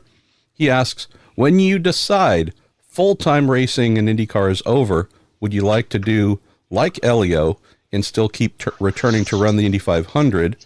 And John Hankins asked something similar, but wants to know if you want to keep going at Indy as long as AJ did. So the first question, yes. The answer would be yes. With the right program, for sure, I would love to do one-offs. I would say, to come back and do a couple. But that's let's see how long more I'm going to drive. You're not even thinking about that now. I know that for sure. So I would say by the time I finish driving, I'll be so old that I wouldn't be doing that. I'll be just done. But it's hard to answer that question right now. I would say yes, I would love to, but I'll decide that when I get there. And the second the question is, I don't think I'm driving until I'm 58, but right now I'm 44. I think I still have a few years left. Like I said to AJ, I mean, it was funny because we talked about this, and he's like, "You can drive here for as long as you want." I said, "Well, and I'm gonna drive for you for as long as you want me to drive for you." So it's not even we don't, it's not about contracts. So people are like, "Well, do you have a contract?" With AJ, if he says something, yes, you got to put it in paper just because you got to make it official. But we have a great relationship, Marshall. I love the place that I'm at. It's too bad that we're struggling because it could be a lot better, but they're genuine people. I mean, I got really close to Larry. I mean, Larry is a wonderful person, and he wants to do well. So, the question is always like, how long are you going to be doing this, and what are you going to do afterwards, and this and that. I mean, I haven't thought about it, but I would say I can see myself in the future. Still, if I'm not racing full time, and still be involved with the Foyt family and trying to help the team. When are we going to hear about the Kanaan family wines? Knowing that's a big part of the it just came out Foyt. today. It just came out today. So I don't know. Did you know that, or you just? I didn't. I was just pulling it out of my butt. No. It came out today. What? No, today. It was. They just sent a press release 10 minutes ago. So you probably haven't seen it because we're doing a podcast. All right. Well, when I get to Indy, well, Miller doesn't drink, but we got to crack open a uncork a bottle. Actually, just in case you didn't get it, I just forwarded it to you. All right. You have it. See, little did I know. Which is a really cool bottle. I mean, I didn't know this, but Larry, this is the first ever wine from Foyt that has the Foyt name on it and somebody else's name on it. Wow. So that's kind of it made me feel like, the big head here. Like, wow, okay, I'm important. Well, I get that feeling whenever I am in one of the higher end grocery stores and I see something from Pruett Vineyards. I just pretend it's me and not Scott, but I still can't really get a good discount off of that at the checkout counter. Let's go to our pal Howard Bennett, who says, and Tony, you've answered this before, but it's always interesting. He says, of all the different Champ Car, IRL, and IndyCar chassis and engine combinations and race liveries you've had over the years, are there any specific favorites or memorable ones? And I know you've answered the car one, but maybe the livery side of all the TK liveries you've had throughout the years. Are there any that really jump out as personal favorites? I love my LCI, my 1998 Tasman Motorsports livery. That was definitely one of my favorites. And then my McDonald's car, it was pretty cool too. So I think my first 2 years in Champ Car, it was like, I really, really, really like that.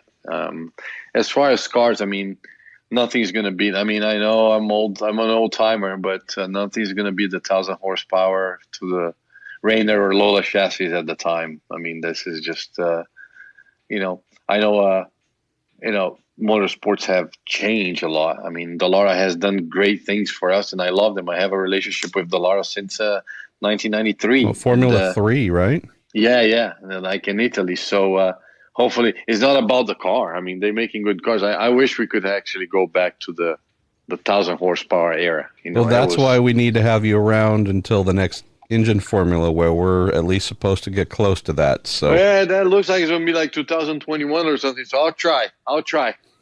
At least, see, Marshall, this is the good thing about it. I actually was talking to Jay Fry about that. I said, hey, listen, I don't know when that's going to happen, but I could be your test driver. See, you know what I mean? I know 1,000 horsepower. Work with me, folks. One thing we need to do, I think I still have some hidden away somewhere, but back starting in, I think, 95, 96, when the LCI communications phone card came around and was a big thing in sponsorship, they used to give those things away at the racetrack all the time.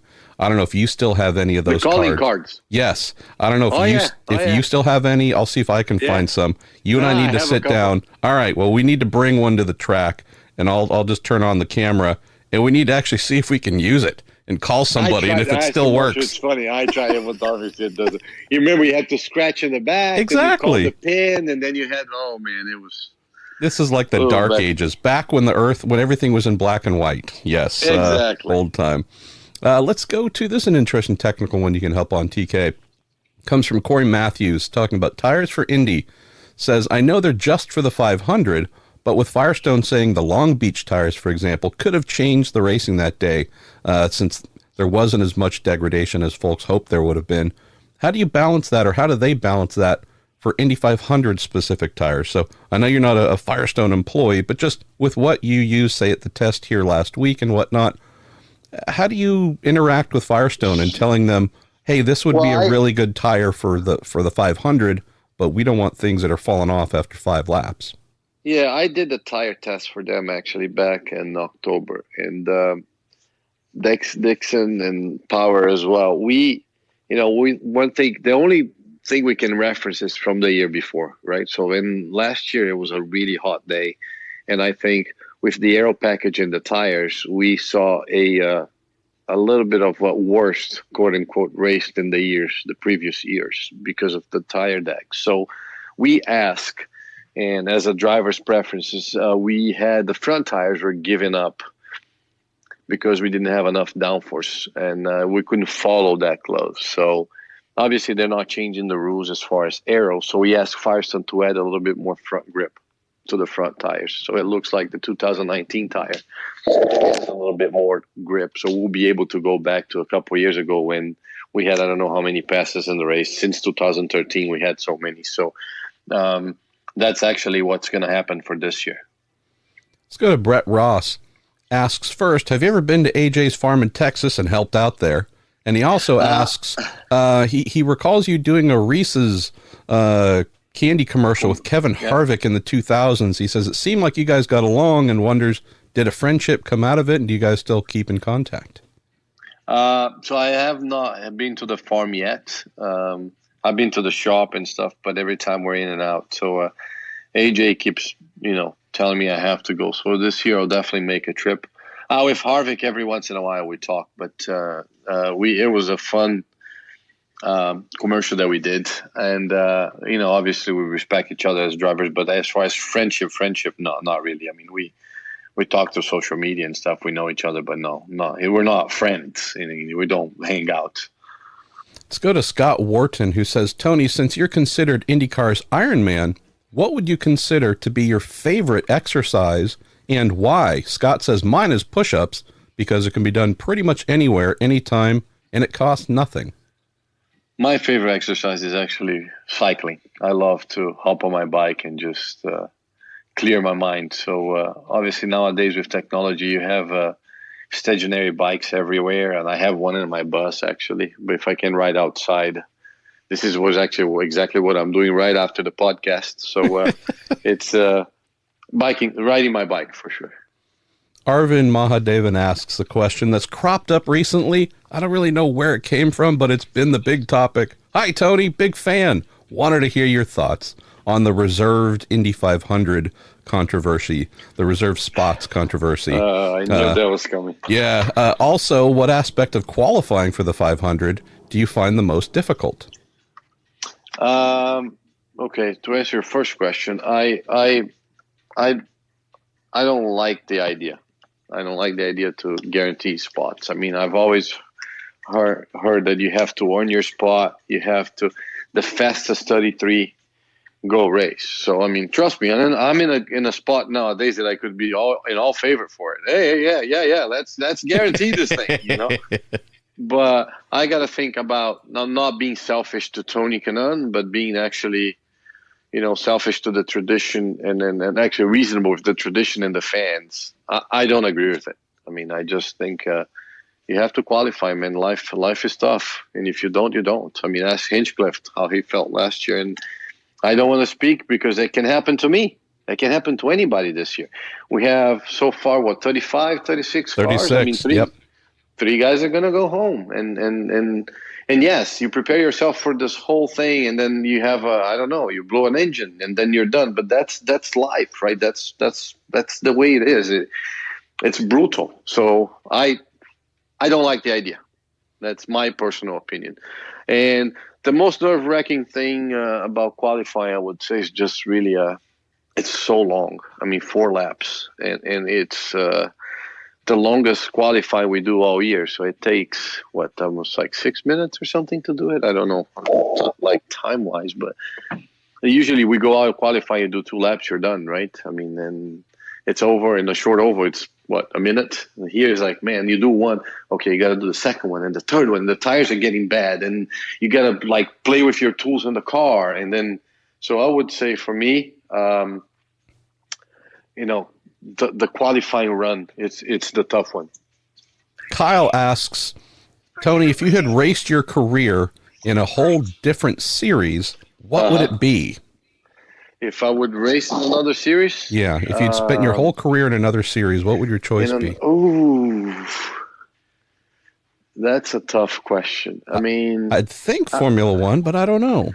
Yeah, I mean, I would like to do Formula One, but the thing is, then we need to extend the question. It's a Formula One in what team? You know what I mean? Because just to go there and participate, I would say, Marshall, actually, no. I would say I would love to do like a sports car. I always loved the sports car, doing all these long 24-hour races and stuff. And IMSA, I would say IMSA, to be honest. I love it. Now, are we talking a career in GTs or prototypes? I know you've enjoyed the GT stuff you've done with Ford, but I like the GTs, but I mean, I will go prototypes. Yeah. I mean, they're faster, and you like with the GT, man, then you get past so many times. It's crazy. I still smile when I think about your performances in the Acura LMP2 car back in the ALMS. That was ridiculous. I mean, I love that program, and we won so much. I mean, I was like, I mean, that's something. Again, I still miss those days. All right, as we start to ramp down here and get to the last couple of questions, great one that has come in from Ben Sanders. It says, Tony, would you ever consider doing an ESPN 30 for 30 type documentary? Or have you ever been approached about it? He says you're just a sponge full of incredible moments throughout your career. I mean, I saw that question, and honestly, I would love to, but that's not up to me. I mean, it's up to ESPN, and I'm pretty sure nowadays with now we're all NBC. I don't see that happening, but I would love to. That's something that I've watched them a bunch of them, and hey, if they're listening and they want to do it, we're ready. NBCSN 60 for 60. That's what we need for Tony Kanaan here. Here you go. Dan Gallagher says, all right, you and AJ have been given the keys to the IndyCar two-seater at Indianapolis. Who drives? Oh, come on. The boss drives. I mean, I can't. I would love for him to drive me. He won't let me drive, but I actually would say, I want you to drive me. I love it. All right, we got 3 more to go. This is an interesting one. Definitely draws from your sports car experience. Coming in from Kajayan Woods says, not sure you've ever been asked about this, but the virtual safety car method used in sports cars, and also Formula One as well, but is that something you think IndyCar might consider looking at for road and street courses? What do you think about VSCs? No, I don't like the idea of the virtual one. I think it's, I love our tradition. We've been doing things the same way for a long time. So no, to answer the question. And they asked for the DRS? No. It sounds like we've got some future IndyCar drivers named Kanaan behind us here, which is a good thing. I know. Sorry, my kid just got here. There's nothing to be sorry about. That's awesome. TK, we got 2 more to go. One from Jordan Darwin. Jordan says, Tony, we just passed Greg Moore's birthday. He asks, how do you remember or commemorate him over the years? And I know that you get asked about Greg a lot, but he says, any fun Greg stories you might share for us? I mean, Greg is always going to be Greg. We remember him not every year, just on his anniversaries. Like I remember Greg, Daria and I all the time. Anytime we're doing silly things, we'll go, what do we think Greg would do? Or he'll be sillier. I mean, so many stories. It's just from, going to a movie theater on a rainy day in mid-Ohio and Greg doing donuts in the parking lot, the movie theater, and we get stopped by the police. And he tells the guy that that he had no idea what was going on, that the throttle got stuck and he was just turning until the car stopped. I mean, which is like, okay, dude, come on. Did the cop believe it?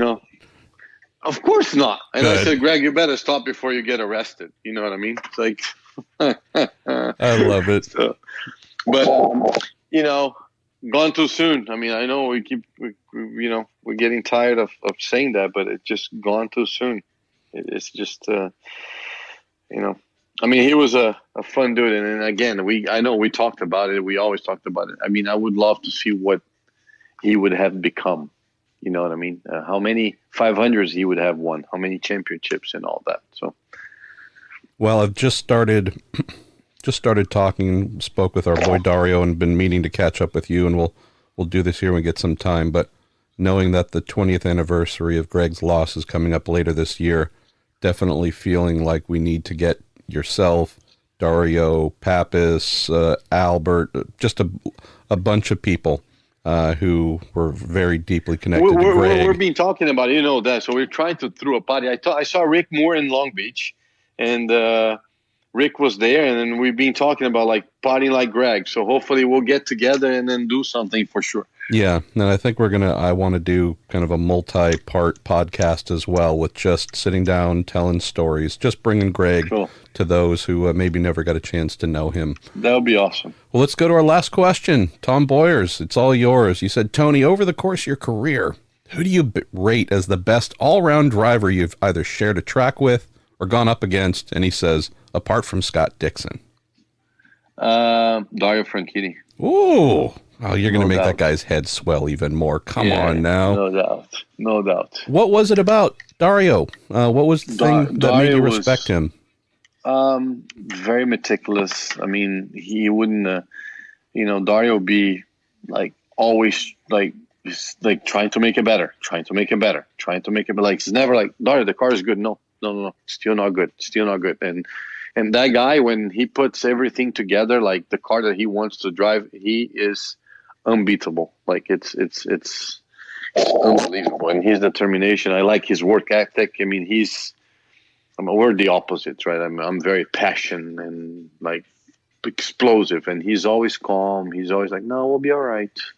And you could be like that less. He's like, no, don't worry, we're gonna fix it. So, and then head wise, like his head in the right place. He drove fast. I mean, it's just, he was a complete race car driver in my opinion. I mean, obviously, I'm pretty sure there are plenty of other talented people that I could say, Zanardi and Dan, but they all have their own particularities and their own strengths. But I mean, I think, in my opinion, as far as obviously, I can only talk about the people that I race against. It's tough to judge somebody if I haven't raced against. So I'm not even going to go there.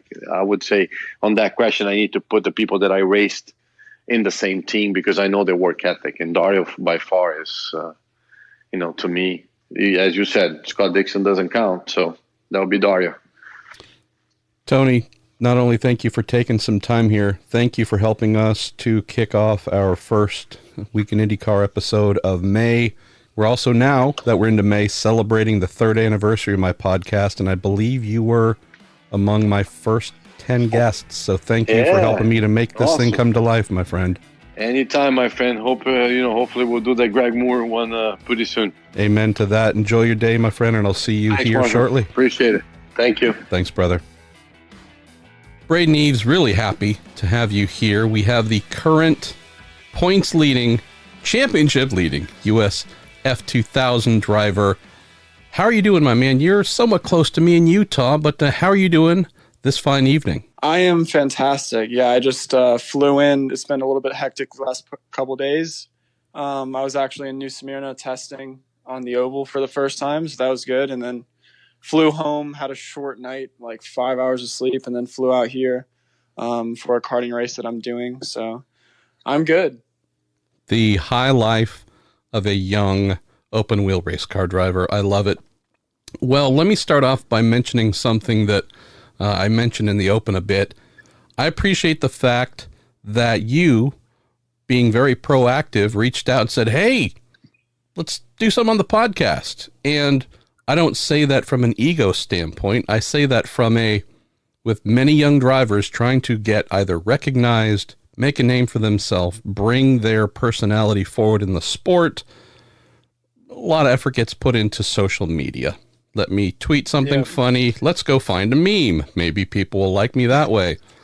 Then we have your approach, which is, hey, let me actually reach out and talk to people and just want to connect and communicate. And I just wanted to, as I mentioned to you earlier, just impressed with the fact that I'm sure this is something that you will continue to do, and it will only serve you, hopefully, when you get up to and into even IndyCar. Just being that person who's willing to reach out, connect, and bring themselves forward. It's not necessarily an easy thing to do for everyone, where it's just easier to kind of tap away at your phone in a relative safety and peace. Yeah, for sure. Definitely. It did. It was a little bit funny, as that was like how I reached out to you over Twitter, and how you had Oliver Askew and Colton on right before they won, especially Colton, being in his rookie year. It was, I think it's a little bit of a good luck thing. But yeah, I mean, for sure. Let's talk again after the Indy GP, because if you win there, well, there might be something to this. I might have to start sending out invoices for appearances by young drivers, but all kidding aside, let's get into your season, your development, as we try to spotlight young drivers, team owners, you name it, on the Cooper Tires supported Road to Indy.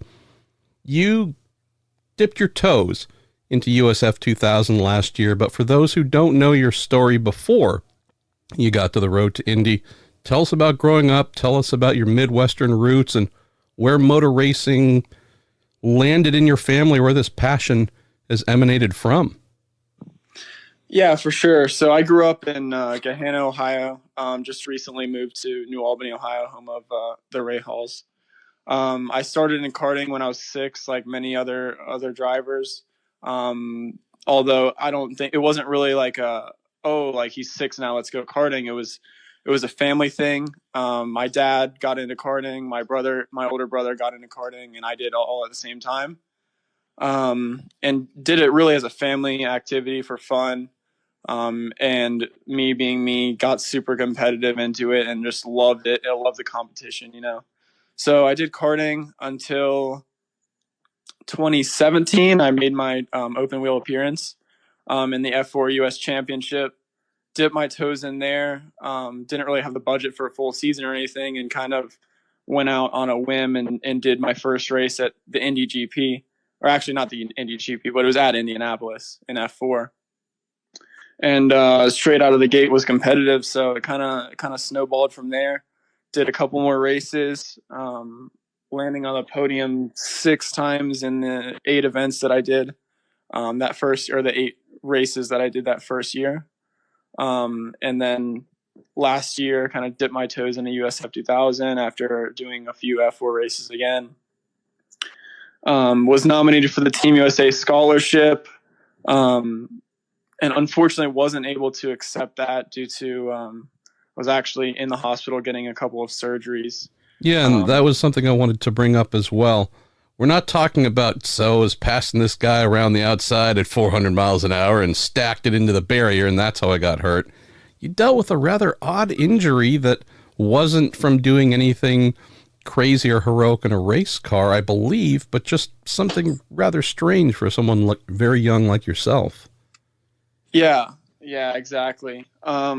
It's not really like when you're 18 years old, you don't think that something would happen to you like what happened to me. And it's just, I didn't even know what was going on for a while. I didn't even have symptoms until after I had the surgeries, and they were like, well, this has been going on for a couple of years now. And this is an aneurysm, I believe, that you had in one of your arms or shoulders?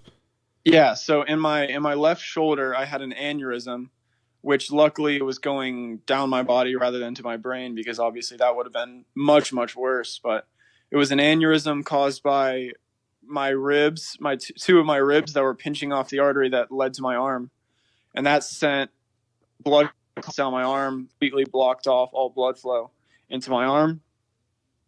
And it really got bad when that last little bit, completely blocked it off. And that was kind of early last year is when I started feeling it, and it just got worse and worse and worse. And I was going to, different doctors trying to diagnose it, got a couple of misdiagnoses from doctors, and eventually figured it out. So it's definitely, it was good to get it all diagnosed and figured out so that we could move forward and I could heal from it. But I think I would have figured out earlier had I been a little bit less naive to things like that, So this, to your surprise and to the rather unexpected levels for a young driver showing talent, working his way up, this did become a pause moment for you, the proverbial bump in the road that you had to overcome. Tell us about coming into 2019 now, where in theory you're cleared physically, you're good to go, had to take a little bit of a step back, but you definitely showed enough talent to earn great recognition from Jeremy Shaw's Team USA scholarship. Tell us about deciding what to do, where to do, and how to do it in 2019, and how you ended up with Cape. Yeah, so that was definitely a huge part of all of last year. It was trying to figure out where to go. I did the first 3 rounds of the F4 US Championship and was planning on doing the full season. But some mechanical failures and just overall bad luck kind of took me out of the championship.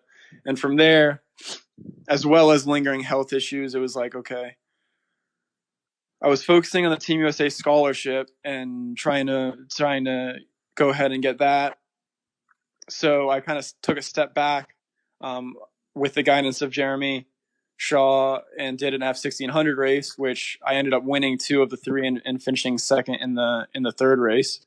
So that was really good for my confidence after coming off of some bad runs in F4. And then I knew that I wanted to be in the Road to Indy and USF 2000 in 2019. So I reached out to Brian Hallahan at Newman Walks Racing to see about doing Portland, and everything ended up working out. He had an empty seat. So I ended up racing at Portland, and admittedly was not in the best of health at the time. That was like 2 weeks before I went in the hospital, but I did the absolute best that I could in the condition that I was in, and ended up getting a 6th place. I qualified 4th for one of the races, and then ended up getting in a first turn incident. But that was definitely good, just to get into the series a little bit, see how the series runs, get in the car, get some more seat time, and it was good. So coming out of that, where does the move to where you are right now in 2019 fall? And that's maybe coming from the standpoint of, hey man, you kicked a lot of butt in the season opener at St. Petersburg. So if we're at least trying to evaluate your decision-making capabilities, let's say at least so far, you've done pretty darn good. Yeah. I mean, everyone that goes in USF knows that Cape is the team to beat, and they're so good at what they do. They've taught me a monumental amount that, I thought I was good before, but I feel like my driving is on another level from where it was before I joined the team. They've taught me absolutely so much. And I see people like Oliver Askew and Kyle Kirkwood that have went up with Cape, and me trying to emulate that as much as possible, coming from basically the same background in karting as they did. I was just trying to, get myself into that same route that they're going. It's so successful, and it worked out. I wasn't sure that I was going to be able to go with Cape until literally a couple days before the deadlines were, and I ended up getting something sorted out. So it was huge for me going in, knowing that the car was going to be good. All off season, I was rejuvenating my health condition and in the gym nonstop, just trying to get back my fitness. My neck strength was big because they ended up cutting one of the ribs that they took out was actually called a cervical rib. Most people don't have it, but I ended up having it, and that's kind of what caused a lot of the issues. But I was trying to get a lot of my neck strength back and just overall muscle mass back before the season started. So it was a huge process up to St. Pete, and to go in and get 2 wins. Wow. Speaking of muscle mass, I'm hoping you're working out with fellow Ohioan Zach Veach, who has put on about 400 pounds of muscle to get himself up to 132 pounds or so. But yeah, let's talk, Braden, about this interesting calendar pacing that we have with the Road to Indy. So you were fortunate in the days leading up to the season opener, or just leading up to the first round in St. Pete, land with a great team, storied, very storied team. Win, just have a wonderful weekend, win everything there is to win there, come out of St. Pete leading the championship. It must feel like a lifetime ago, my man. That was March 10th. We're going into the Indy GP here. Weekend of, the 10th, 11th, 2 months off. I know that for maybe IndyCar teams that are grinding the whole time, it's nice to have this little pause between Long Beach and the Indy GP, but for a young line like yourself, and I'm sure teammates and friends throughout the Road to Indy, how do you deal with this? Go, go, go. All right. Now what the hell do I do for the next 2 months? Yeah, for me, it's big in not getting relaxed during that off period, right?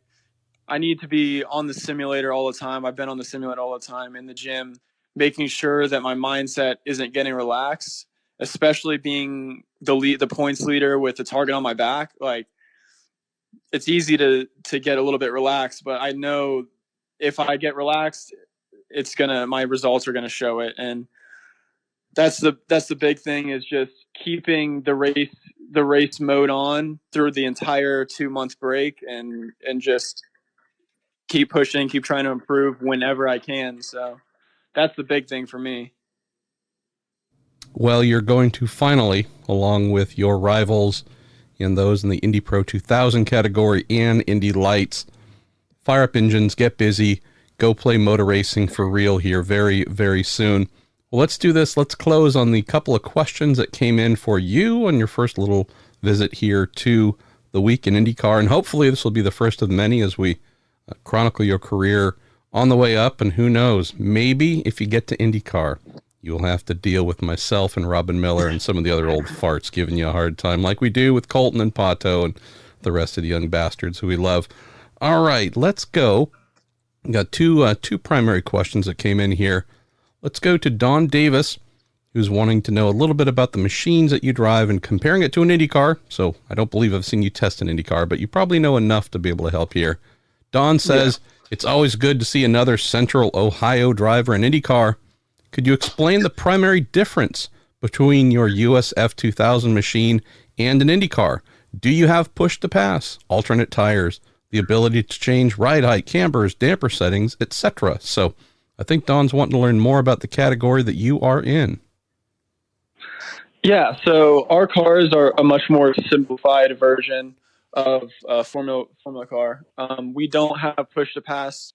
Our cars are manufactured by Tatis in Italy, as opposed to Dallara. I'm not sure where Dallara is out of, but we don't have push to pass. We do have the ability to change cambers, ride heights, anti-roll bars, front and rear wing settings, all that stuff. But it's extremely simple in comparison to IndyCar, and it gives us a good platform to learn setup, as it is much more simple, and we're not kind of thrown into the deep end with a million changes that you can make in IndyCar. We have a lot less horsepower than they do. We have about 175, and I think they're closer to 700, something like over that. 700. Yep. So they have a lot more power. They have the push to pass, a lot more downforce than us, because they have a much bigger rear diffuser, and we just have a real little one. And those are the biggest things off the top of my head. For sure. I'm sure I'm missing some things, but those are the big differences. How much do you enjoy that side of things, Braden? And I will mention that I think the time has passed where young drivers could get by on just gobs of natural talent. There was a long period of time where, holy cow, that kid might not know the front of the car from the back of the car, but he or she is always going P1. I think with cars becoming more and more spec, lots of things being controlled, natural talent really isn't enough to do that alone. So it really does mean that there can be almost no laziness when it comes to applying the same dedication you have, say, to being in the gym, to being on a simulator, etc. There almost has to be the same level of fanatical commitment to learning the technical and engineering side of the cars that you drive. Where do you fall on that discipline from a liking it, loving it? Is it something you have to force yourself to do? Where do you fall? Oh, I love it, honestly. For me, like, that's one of the things where you can make a difference in how smart you are and how much you put into learning about that kind of a thing, and the feedback you give. Obviously, we're not in complete control. We're not like making all the calls. I have my engineer, Dominic Cape. But when I'm at home, I'm on the sim, and I really like, because on the sim, everyone kind of makes their own setup, right? And I have worked through tons of setups, and the whole process of it, I think, is really fun to just knock off, especially on the sim. You can do as many laps as possible. You just knock off one change. Okay, that was better. That was worse. And it's the same kind of process that you go through in real life. So I think it's one of the big things that if you get really good at it, that can make a huge difference, especially in a championship run, to make sure that your car is always as good as it can possibly be in the race. So that is one of my favorite parts, honestly, of the open wheel side of things. A kid after my own heart. Braden, let's go to our last question here. This comes from our friend Jameen Tuttle, who says, "Hey, Braden, I read that you graduated in 2018 and that you were among the top students nationwide in the SAT. Is it nice to get to race without the pressure of being in high school?" Absolutely, yes. Yeah, it's been a huge help to be out of school and just put 100% focus towards racing. I honestly have a lot of respect for the people that do it while they're in college. For me right now, it was definitely a better move for me to just focus 100% on racing. I have to put every single ounce of effort into it, into learning as much as I can, especially because I think a lot of people, I would say I have some of the least amount of Formula Car experience in the USF 2000 field. So for me, I have to put every single ounce of effort and time into racing, as well as raising money for racing, which is a huge part of it. But yeah, I mean, it's good to not go to a race and be thinking about that test that you have to take on Monday right after you get home. It takes a lot of stress off you from the personal side of things, and it's definitely a good move for me to be just focusing 100% on racing. Jameen also says, "What did you learn at St. Petersburg that might help you go for the sweep at the Indy GP, even though they are very different circuits?" And he says, "We'll be watching from turn 7 and we'll be rooting you on." I think St. Pete was really an eye-opener to how important qualifying was, because as I qualified on pole for race 1, I was able to just check out and gap the whole field, whereas in race 2, I qualified second, didn't get the best restart or the best start, was in third, and it's quite hard, especially on a street course, to be able to push that extra little bit when you have the walls there and try to gain the time. And I ended up getting the last 2 people in the last corner with the incident with Darren and Christian. But I think it really proved to me how important qualifying is. So definitely I'm going to be putting a lot more focus to getting on the pole position for the race, as I think that's the most important thing that you can do going into it. So I think that'll definitely help me in Indy if I can do a better job in qualifying, for sure. Braden Eves, thanks for taking some time, my man. Thanks for not only being the championship leader, but also a leader among most of your road to Indy rivals, and reaching out and saying, "Hey, let's have a fun conversation and help answer questions for fans and just do our best to bring what we do on the road to Indy forward." So thanks for being a forward thinker, obviously smart as well, Mr. SAT, and we'll look forward to seeing you here in Indianapolis in a little over a week. Thank you so much. Yeah, I've been a big fan of the podcast. Always, whenever I'm on a long drive, I'll always listen on a podcast. I always find it super interesting to see what different drivers have to say. So I really appreciate you having me on, and I'm looking forward to being on in the future, hopefully. Amen to that. All right, son. Well, enjoy yourself, and we will speak soon.